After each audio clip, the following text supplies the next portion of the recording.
Hello, and welcome to the Earth Chats podcast. I'm your host, Sahara.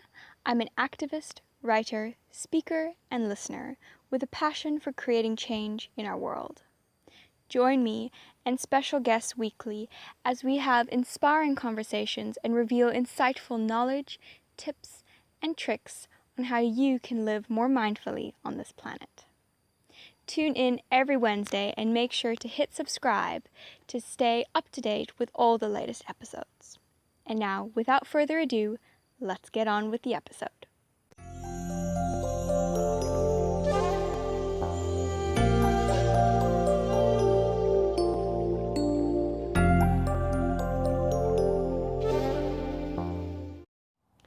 As a special gift to our listeners, BMDM Digital has created a 52-page free social media training guide that will help you ignite your social media.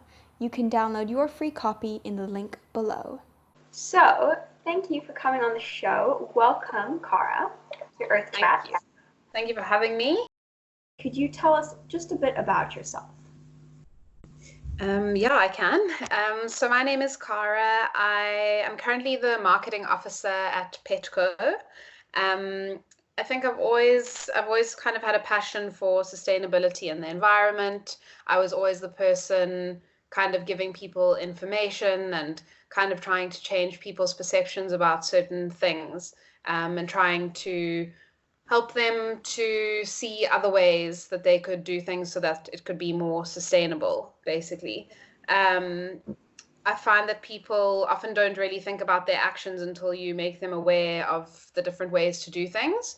So it's been really great to kind of get into this job. I was originally working at Ogilvy, and I was kind of waiting for the right opportunity to come around that was doing kind of marketing stuff, but in a sustainability related job.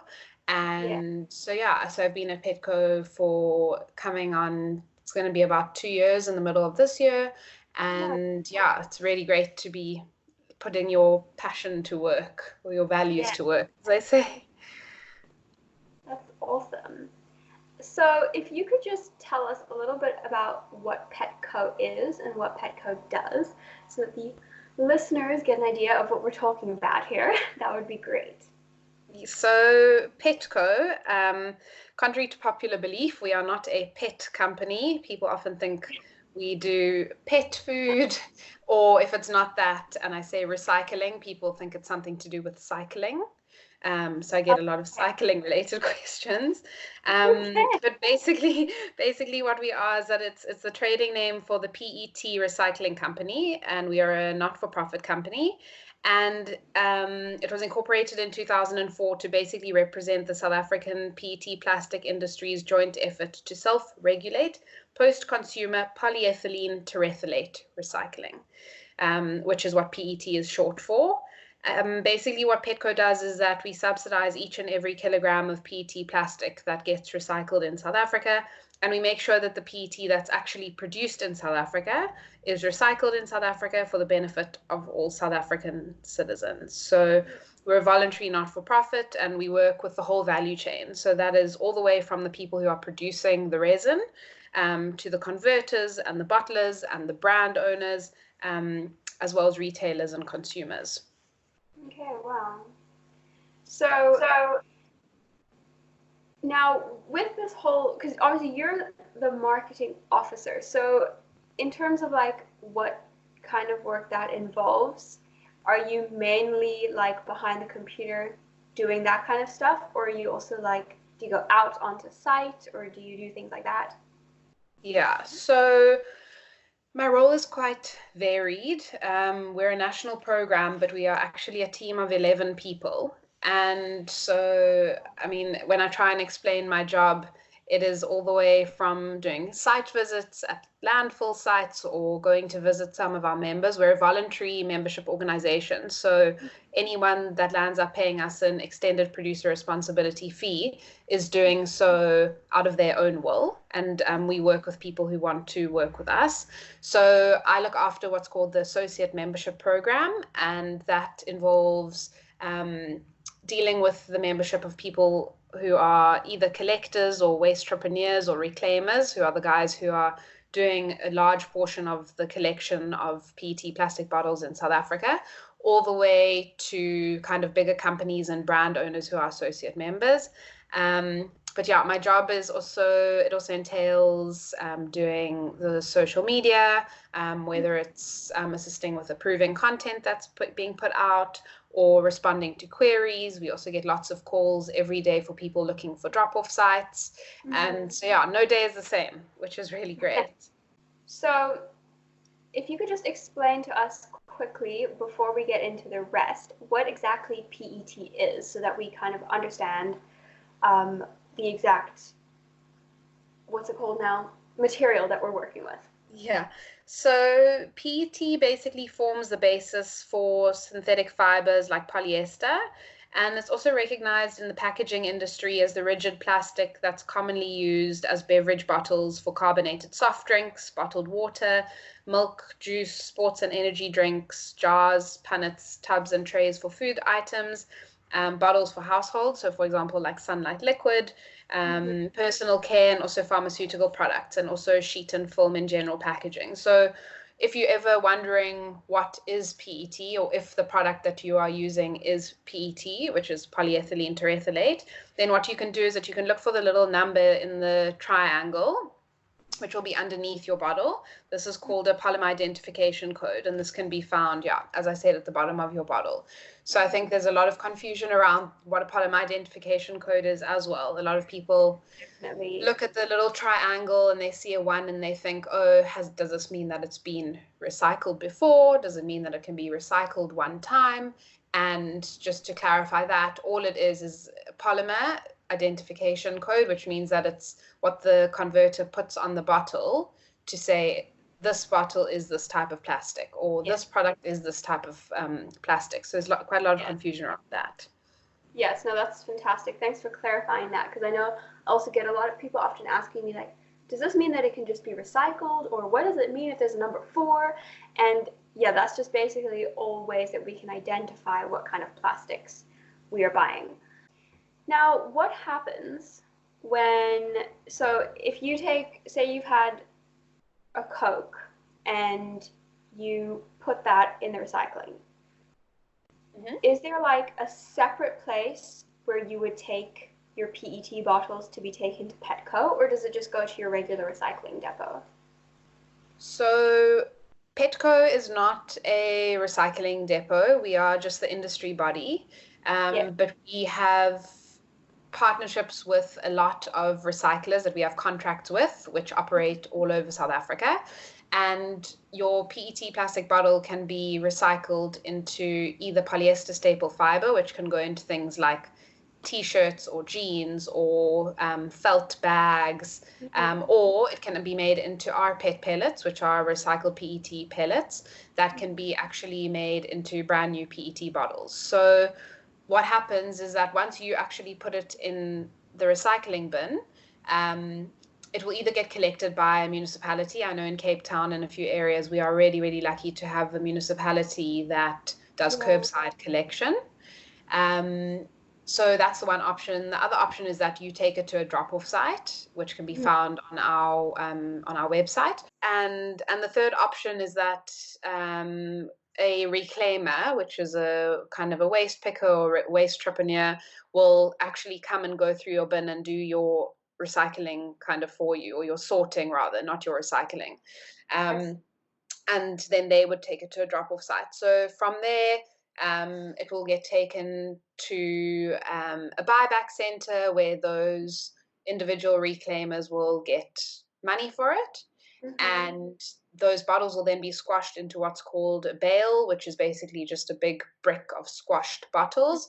And from there, they go to the recycler, or what we like to call them, a reprocessor, where they will be washed and flaked and then turned into our PET pellets, which, as I said, will either be turned into polyester staple fiber or into pellets for brand new bottles. Okay, wow. So it's quite a process for sure. Yeah, I think it's something that we can be really proud of in South Africa. Even when China closed its doors and stopped accepting the waste the rest of the world, South Africa was fine in terms of PET plastic bottles. We, for a third world country, as I say, in inverted commas, I mean, we are, but we have a lot of really sophisticated high-tech infrastructure in terms of recycling PET bottles. It's quite amazing. Fantastic. And also, I think it's so important to be keeping these things, local and doing them within the country, because as you see, like now, for example, with the coronavirus, we have a huge pandemic, and now suddenly nobody is, importing or exporting anything. Nobody can take in recycling or anything like that. So it's fantastic that we can just do this right here. Yeah. And it also creates so many jobs. We estimate, I mean, 2018 are our latest figures because 2019 is being currently audited, but we estimate that there are about 68,000 income opportunities that are generated, all the way from the waste picker getting some money from the buyback center, all the way up the value chain. Yes. Wow, that's amazing. So I'm curious to know, what do you think holds people back from recycling? Because obviously not everybody does recycle. And I think like even globally, if you look at like the global statistics, it's actually very minimal that we are recycling compared to what is being thrown to landfill. So I think that there are two things. I think that the first one is kind of a lack of information and knowledge. If people don't know what recycling is and how important it is, then they won't be motivated to act. And I think, especially looking at the South African context, if you look at Maslow's hierarchy of needs, if people are struggling to get their basic needs met, like safety and security and health and food, then the environment is on quite a low level of priority. So I think that's the one thing. And then secondly is actually like the physical side of it, which is the lack of infrastructure. So I think that there's a lot of people that want to recycle and they want to do good, but they actually just don't have access to the infrastructure to recycle it. If there aren't bins, if there isn't education and awareness around why it's important and where to put it and where it goes and all that stuff, it's not really possible. So it's kind of a two-pronged issue. 100%. There's definitely a lot more that goes into recycling than just dumping all your recycling at the recycling depot. I know, because here in NASA we've been working with trying to, promote recycling more, because we've also, we've been seeing that, a lot of people don't recycle, but also, like you were saying, because of the lack of infrastructure and the lack of the facilities needed for something like that. So it's definitely something we're working on here as well. Yeah. And it's difficult to set that stuff up. I think people think it's as simple as just getting a bin, but once it's been collected, where does it get stored? And are the bottles dirty? And does that attract rats? And who's got the space to keep all that stuff? And then the transport is also quite a big problem that we face. We aren't able to provide transport. So as I said, in addition to our big kind of recycling projects, we also do like training and support, and we sponsor a lot of equipment and training to the wastepreneurs and the reclaimers, and a lot of them often ask for transport, because if you are collecting bottles in a small rural town, to be able to get the scale of the bottles needed for it to be viable is tough. Transport's definitely one of the biggest challenges that we have. And then it ends up, like whatever you're earning from the recycling ends up just going right back into the transportation of it, because the transport is probably like one of the most expensive costs. Exactly. Nail on the head. That's, it's definitely the biggest challenge. Yeah. So that aside, I would be curious to know how many PET plastic bottles are actually currently being recycled in South Africa. So at the moment, and as I said, 2018 are latest facts. So in 2018, there were 98,649 tons of post-consumer bottles recycled. It was a 6% year-on-year increase from the 2017 figures. And that means that there's a 63% post-consumer recycling rate. So if you think about it, it means that 6.2 million bottles are collected for recycling every single day, which is a lot. I can't even get my head around that. I can't even imagine. Like, that is a lot. Wow. That's good. And most of that is done by the informal sector. So there's a lot of work going on at the moment with the informal sector and with the reclaimers, because I think previously they hadn't been acknowledged for all of the work that they do. And it's really important to acknowledge how important they are in recycling and in PET recycling. 100%. So I would love if you could actually just go a little bit more into the different types of work that you do with PETco. So exactly what PETco does. You've already obviously covered like the basics of it, but I'd love to know a bit more of what the company does. So all of the funds that we receive, we put into different kind of categories of work. As I mentioned, we work very closely with our recycling partners. And what we do there is that we contract and finance these recyclers who actually collect the bottles, process them into rPET in preparation for the manufacture of new products. So we enter into 5-year contracts with all of them. And we assist them with potentially investing in infrastructure, basically trying to ensure that they are able to continuously collect bottles and pay for the bottles, which ultimately trickles all the way down the value stream to the reclaimers at the end of the day. We also do a lot of consumer education and awareness, which is where a lot of my work comes in. Whether this is working with schools, we've recently partnered with an organization to do an education program in a school, and we did a pilot at that school about a month or two ago, and we're going to see how that goes. And then that also obviously ties into the social media and the consumer awareness, teaching people about the value that PET plastic bottles actually have, because you know, and our main tagline is that plastic bottles are not trash, and we try and help people to see the value in the bottle and the fact that they are actually not single use. I think it's associated as being a single use item, but you can use it again, or if you recycle it, it can be made into many, you know, new products.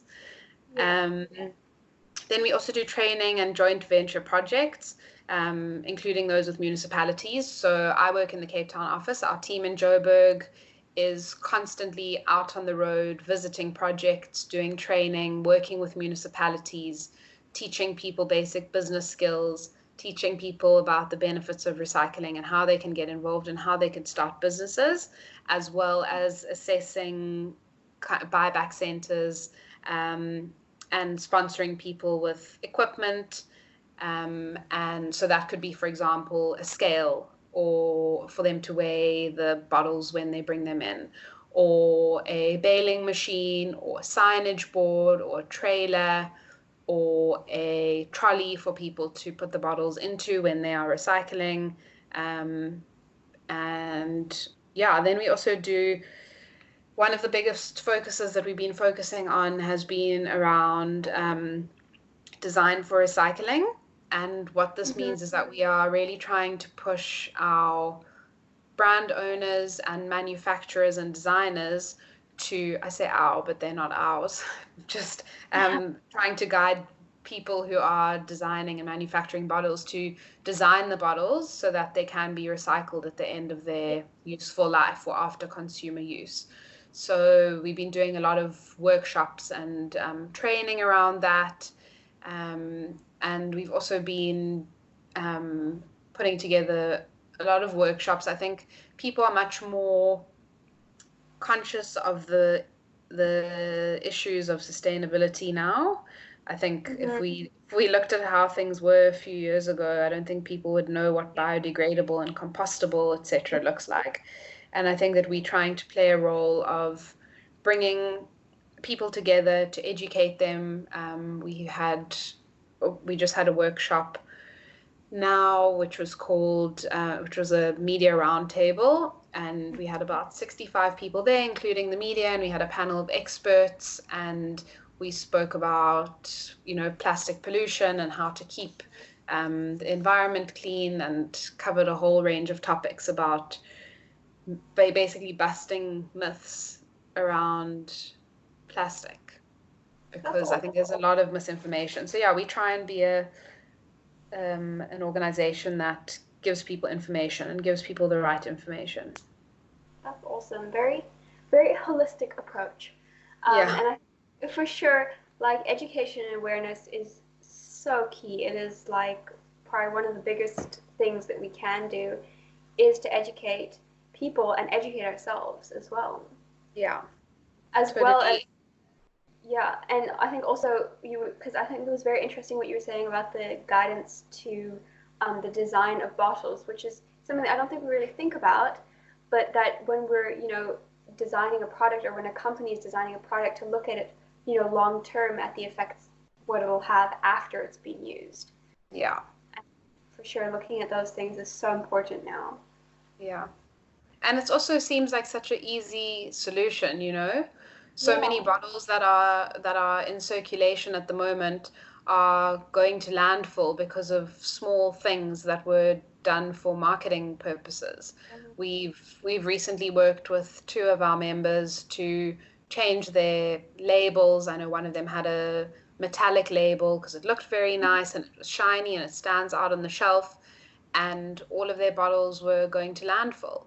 And we worked with them, put them in touch with our recyclers, and helped them to make a change. And now all of their bottles are being recycled. So I also understand from a marketing point of view, there's so much competition out there. It's like, where's the fine balance between making your product stand out on shelf and also doing good for the environment at the end of the day?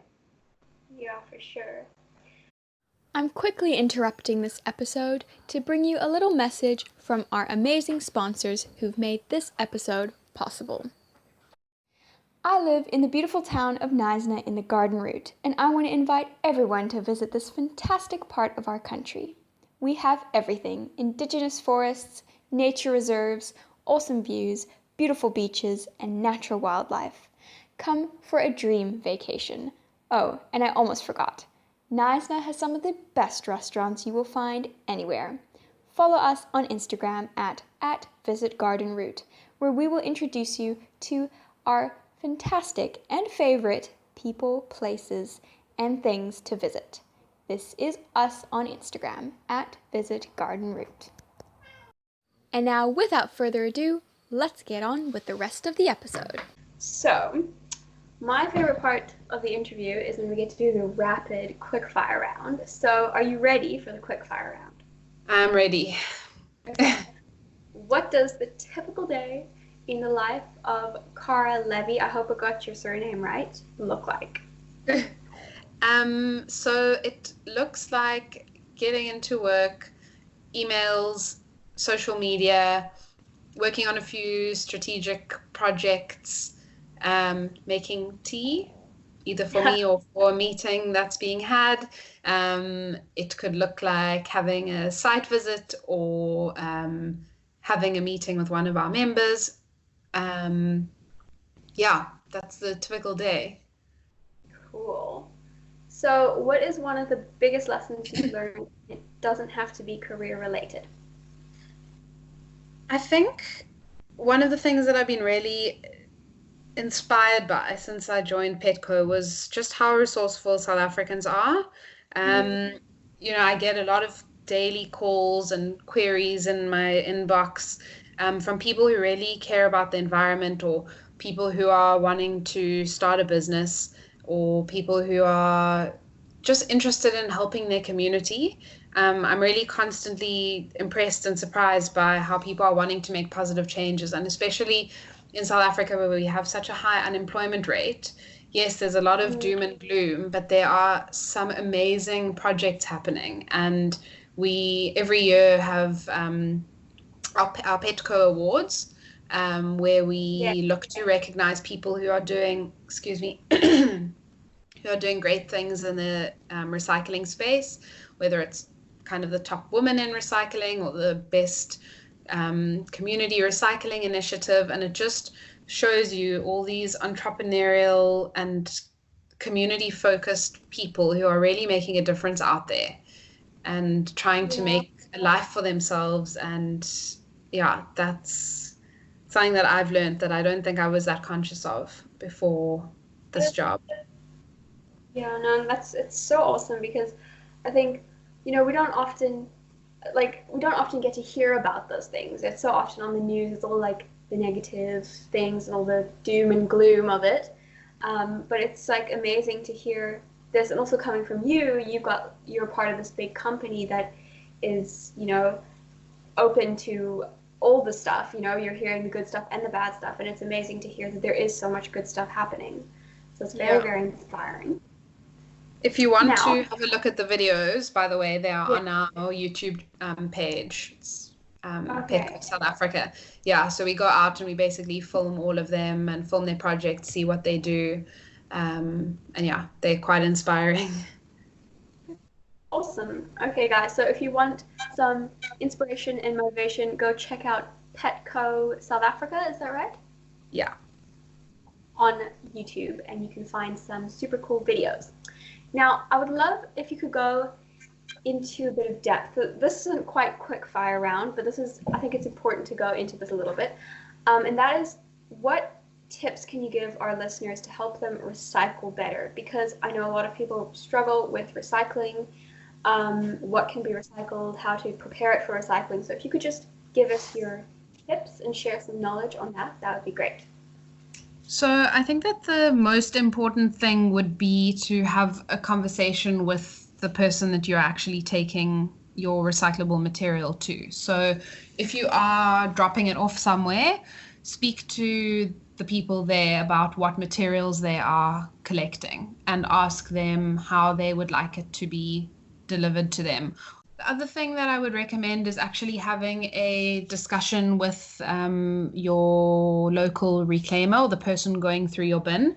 These people actually know what is the most valuable material at that time, and they'll be able to tell you what they are looking for, because at the end of the day, they are going to be collecting those materials in order to make money from them.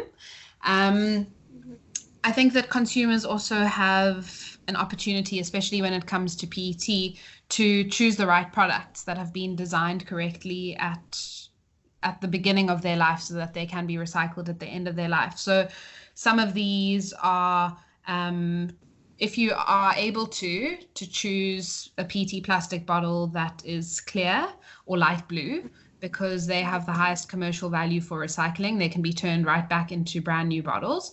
The green and the brown ones are also recycled, but have a lower value than the clear bottles. So they're usually turned into the polyester fiber, and this can be used for like car mats or duvet or pillow stuffing or things like that.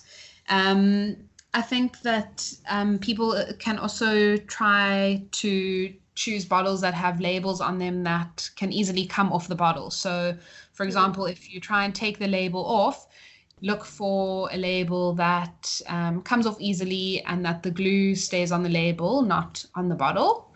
Yeah. Also look for products that don't have big, heavily inked shrink sleeves on them, because this can make it difficult to recycle, and recyclers sometimes have to actually pay people to cut those shrink sleeves off. So if you are able to, and you are buying a product that does have a shrink sleeve on it, maybe just cut it off before you actually put it in the recycling bin. And yeah, those are a few steps. Cool. Thanks for that. Now, you mentioned earlier, you said plastic bottles are not trash, and that's a very important part of PETco's messaging. Could you tell us a bit more about what this means and why PET bottles should be seen as valuable? So, as I've said a few times, they can be recycled and used again and again. Um, Once they have been used, they can be made into many new and useful products like t-shirts or jeans. But most importantly, and it's just something that I want to reiterate, is that they can be made into brand new PET plastic bottles. So this really kind of closes the loop and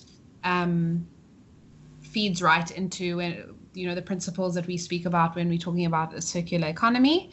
How can we keep the materials within that value loop and use them over and over again, so that none of that value is lost? So collecting them creates income opportunities for reclaimers, and this changes their lives and the lives of their families in ways that I don't think we can even really understand. And lastly, collecting them is good for the environment. So recycling PET plastic bottles saves carbon, reduces landfill space, and it also decreases the need for new raw materials to be used, and also saves energy. Fantastic. Now, obviously, I think a lot of the movement now is also looking at,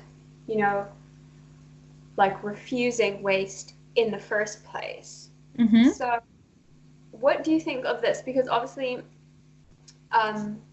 with PETco, you're reusing something, and it's kind of, I guess, inevitable. We're always going to have waste as a human race.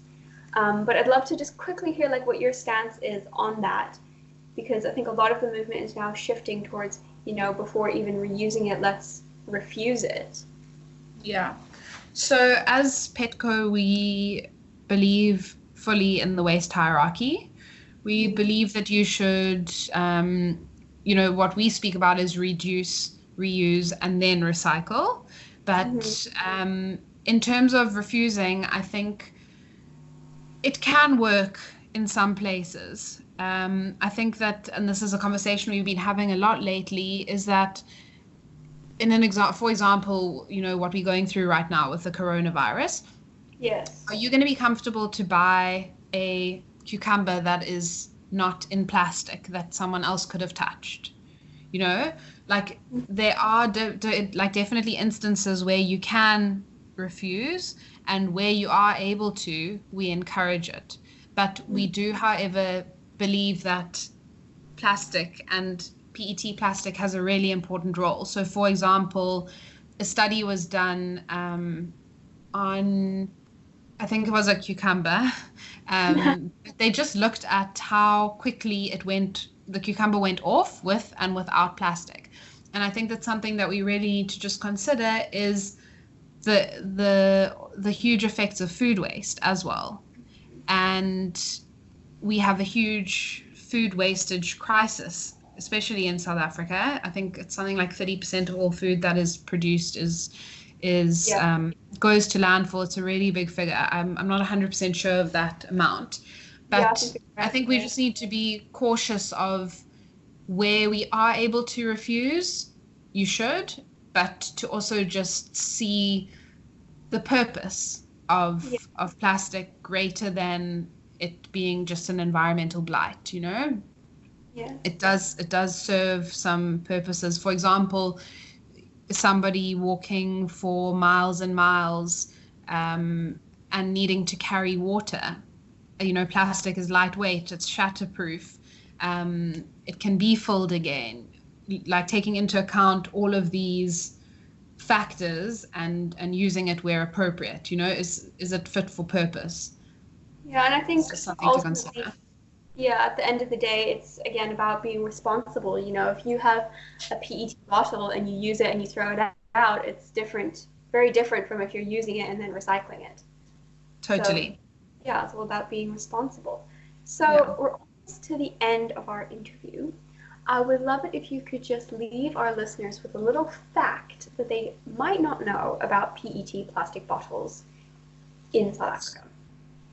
So I've already touched on it, but just to reiterate that PET plastic bottles have a life after you are done with it, either becoming a new bottle or becoming the polyester staple fiber, as I said, can be made into many new and useful products. So just reiterating its value and the fact that it really is not trash, and it creates Awesome. income opportunities for people. Well, thank you very, very much for coming on and sharing all this useful knowledge and tips with us. I would love it if you could just let people know how they can get in touch with PETco or follow what you do and get useful tips about how to recycle. So we have a website which has a lot of information on it. It is www.petco.co.za. That is PETco. And you can also find those Designing for the Environment guidelines that I was talking about if you are interested. It's quite an interesting document to have a look at. And then we also have social media. So we are on Facebook and Twitter and Instagram, and you can just find us there. And we are constantly updating that with useful tips and tricks and facts, and so it's PETco South Africa or PETco SA. Awesome. Well, thank you very much. I will link all those details in the show notes below so that people can just click on and go and follow and check everything out. Thank you so much for coming on the show today, Cara. It was a big pleasure to have you on the show. Thank you so much for having me. Have you taken the Plastic Pledge yet? I have. The Plastic Pledge is an awareness initiative with the aim of fighting the scourge of plastic pollution. If we know better, we can do better. And the most important thing that all of us can do as a community is to create awareness. Find the link to the Plastic Pledge below. Thank you for tuning in to the Earth Chats podcast and supporting the show. I hope you enjoyed this episode, and if you feel someone else could maybe benefit from hearing this conscious conversation, please do give it a share. And that's it for now, guys. I'll see you next week.